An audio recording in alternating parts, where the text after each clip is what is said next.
So welcome to the convention in Philadelphia. The encomiums which the Constitution has produced over the years probably needs no elucidation here, but it's remarkable that within a century, even the British were talking about the Constitution in reverent tones. The Constitution of the United States of America is the most important political instrument of modern times, wrote Sir Henry Maine, the English historian.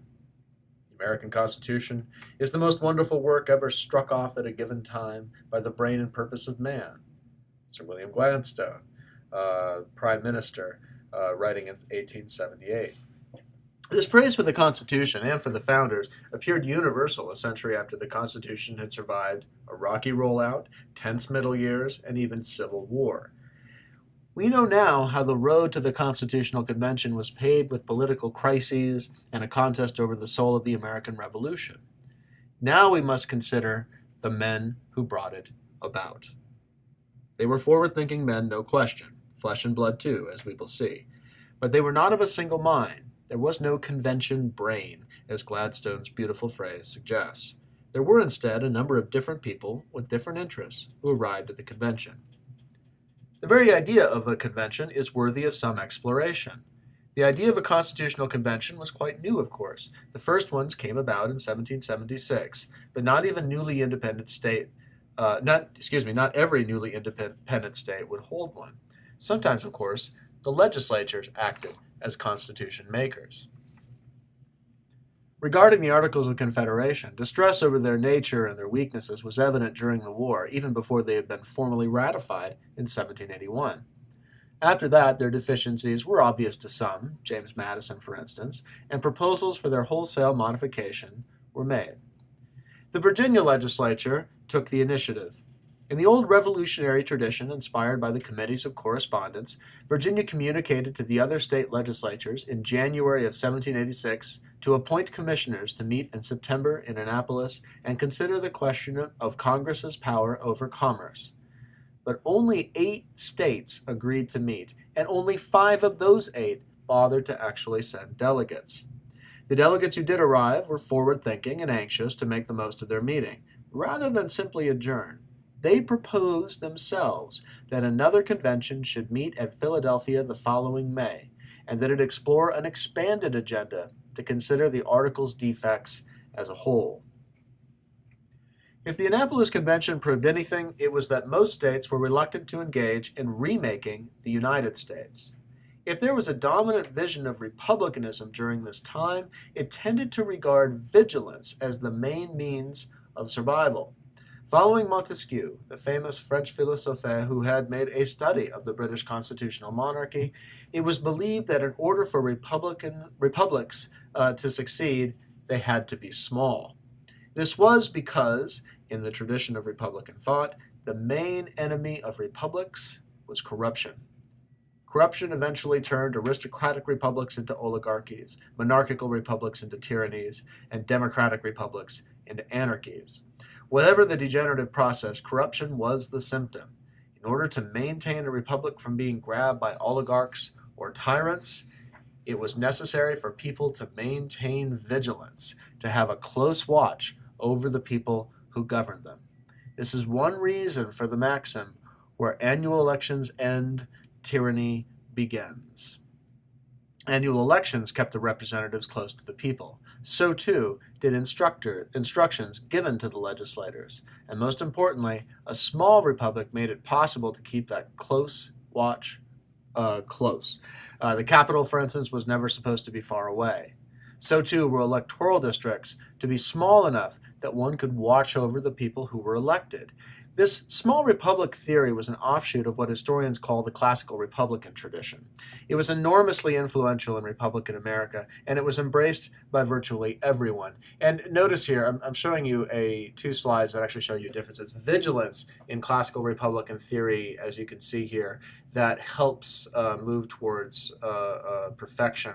One thing, this actually jumps the gun a little bit, because factions are the major enemy, and by factions they mean groups of self-interested people, your oil interest cabal, whatever.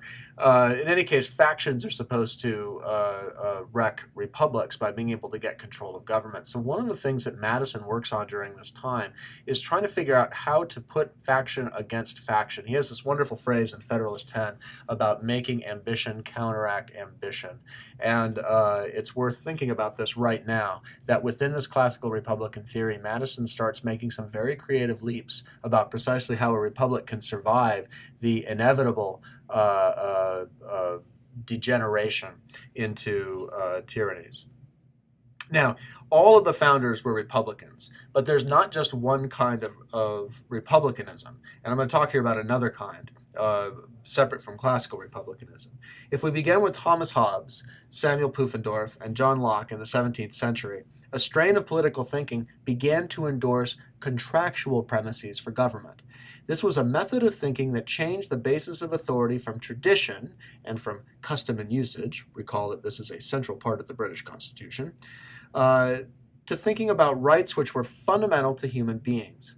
Thomas Hobbes, began with self-preservation, and eventually, it's about half a century later, John Locke came up with the triad, the kind of holy triad, if you will, of life, liberty, and property. Government in this scheme was instituted to serve these ends, and government's legitimacy depended upon its ability to serve these ends. And this is based, I'm not doing a lot here on the development of liberal republicanism, but if you think about this, it starts from this idea of basic rights. For Hobbes, it was solely the right of self-preservation, and Hobbes then said that this would produce tremendous inconveniences, so you contract for protection. And this is how you get in Hobbes's philosophy to the Leviathan, which is the state that has absolute power. But even the absolute power of the monarch cannot violate your right of self-preservation. That is a natural law that you cannot bargain away.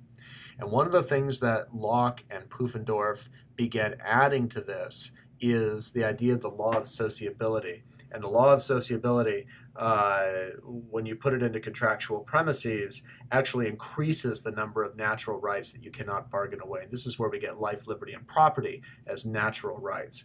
So I know this is a very brief summation of what is a very complicated topic. But it's important to see that there are different strains of Republican thought. Now, liberal Republicans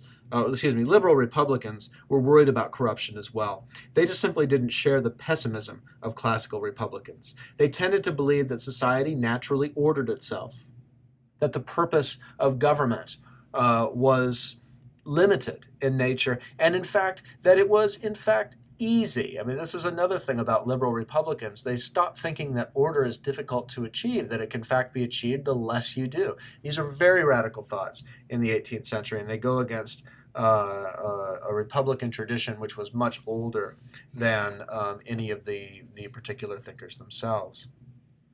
Now, this Republican tradition, frankly, deserves its own lecture, but it won't get it here. This little digression is meant to show you the following. First, the men who showed up to the convention may all have been Republicans, but they all had divergent beliefs about the purpose of government. Some were liberal, others hewed more to the classical Republican tradition. Some had faith in the people, others were deeply suspicious of the people. Second, regardless of their differences, the framers operated within a mental universe where notions of checks and balances were necessary to preserve an equilibrium between contending forces. The grand enemy here, universally acknowledged grand enemy, was interest.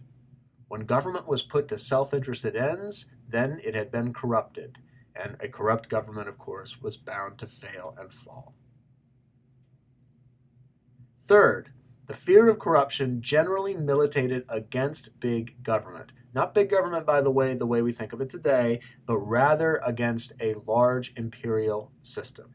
In short, a large government was less easy to watch. Corruption was more apt to come about. One necessarily would be less vigilant when the government was large and powerful. And this is the mental universe that the framers took with them into Philadelphia. And back to the narrative. Reluctance to send delegates, as well as apathy, had prevented most of the states from sending delegates to Annapolis in September of 1786. It is worthwhile to ask, then, what changed to inspire 12 of the states to send delegates to Philadelphia in May of 1787? A number of things, of course, but the widespread discontent over the requisition of 1785 and the taxes voted in 1786 by many legislatures doubtlessly raised elite fears that government was failing. So, in other words, Shays' Rebellion becomes a specter haunting the eastern seaboard. Likewise, congressional debate over a peace treaty with the Spanish being negotiated at the time by John Jay revealed another problem. Jay wanted the authority to bargain away navigation of the Mississippi to the Spanish, who controlled the port of New Orleans. The votes in Congress split easily along sectional lines, with northern states voting to allow it and southern states voting not to. The political issue was obvious. Navigation of the Mississippi was crucial for the settlement of the Southwest. But the political issue was not as important as the political effect. Without a national government strong enough to negotiate treaties and hold the peace, the states might fracture into various regional confederacies. These factors undoubtedly increased the political urgency for the creation of a viable national government. All the states, save Rhode Island, appointed delegates and sent them to Philadelphia. The first of the delegates to arrive, apart from those who were already resident in Philadelphia, was James Madison. On May the 3rd of 1787, 11 days before the convention was slated to open, Madison arrived. He wanted to waste no time. As it would turn out, he had more time on his hands than he would be aware. The convention was scheduled to open on Monday, May 14th, but there was no quorum on that date. So the delegates who were there twiddled their thumbs and went back to their boarding houses. What do you do in such a circumstance, sitting around, waiting?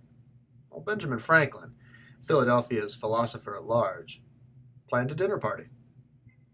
He invited a noble set of grandees: George Washington, James Madison, Edmund Randolph, George Wythe, John Blair, James McClurg, Virginians all, by the way, none of them pictured here, Robert Morris, and his relative Gouverneur Morris, pictured here, James Wilson, and Thomas Fitzsimmons, also of Pennsylvania. George Reed from Delaware may also have been there, but we're not sure if he was actually present. Now, during the dinner, both Benjamin Franklin and George Washington, by far the two most famous men in America, made known their desire for a more powerful national government rather than a confederation of states under the current system. At the dinner, Madison took the initiative, arguing for a strong national government that would not just have its own authority, but would have positive checks against the state governments. Two of his most radical proposals were both the scope of national legislation, which would extend to every national matter, and a legislative check on state laws, essentially allowing Congress to veto any state laws it wished for virtually any reason. Madison's proposals obviously sat well with those at the dinner party, and over the next few days they settled upon a plan. Madison's draft for a new national government would be submitted to the convention at its start. It would, in other words, be the agenda. It would be the established agenda, and this would allow the Pennsylvanians and Virginians, united, to grab the initiative. Thus, the delay in the start of the convention gave appropriate space for the Pennsylvanians and the Virginians to conspire. In this way, the delay produced a revolution. The delegates trickled in over the next 11 days, and the convention formally opened on May 25. So who were the 55 delegates who would eventually convene in Philadelphia? All were men of wealth, in the sense that they had achieved a level of comfort in the colonies. 16 of them made their livings as farmers or planters. 2 were doctors. 13 practiced law. That did not mean, by the way, that only 13 were learned in the law. 29 of the 55 delegates had studied law, or what passed for studying law in the colonies and new states. 6 of those had studied actually at the Inns of Court back in London. Nonetheless, law was an important vocation and avocation of many of the delegates. The delegates were also young. The median age was 43. 12 of the delegates were under the age of 35. Of the 55 delegates, 42 had served in the Continental Congress. They were all familiar, in other words, with that body's strengths and weaknesses. Of the 55 delegates, 25 of them owned slaves. At least 16 depended upon slaves for their incomes. When the convention opened for business, these were the men who would serve. But it is important to understand that they were not all present at all times. In fact, the delegates would slip in and out at will, sometimes leaving for weeks, only to return weeks later. New York's delegation departed rapidly, leaving New York unrepresented during the convention. Alexander Hamilton, one of New York's delegates, did return late, but he returned alone, leaving New York without a quorum and without a vote during the convention's proceedings. During the time the convention was in session, meetings were held Monday through Saturday, from 10 or 11 in the morning to 3:30 p.m. 3:30 was the dinner hour, and at that point the convention dispersed, and delegates either went back to their boarding house to dinner, or to an inn, or to dine with friends and family. Many of the delegates dined in club, which simply meant together in groups of about 8 men, and did not denote any kind of group with static membership. George Washington, who had dinner invitations from all over Philadelphia, made sure to dine at least once a week in club with other delegates. As you can probably guess, there is a secret history to the convention unbeknownst to us. It happened in the dining clubs, in the dinner parties, and at the inns. It happened at tea, which was usually taken at 8 o'clock, just before everyone retired for bed. We have some records of what happened in those places, but not enough to piece together their events. We do know that some peculiar alliances came into being at the convention, and that they likely owe their genesis to these evening and nightly forays. These were the men who came to the convention, and the environment in which they hashed out a constitution. We will turn next to the convention as it unfolded in real time.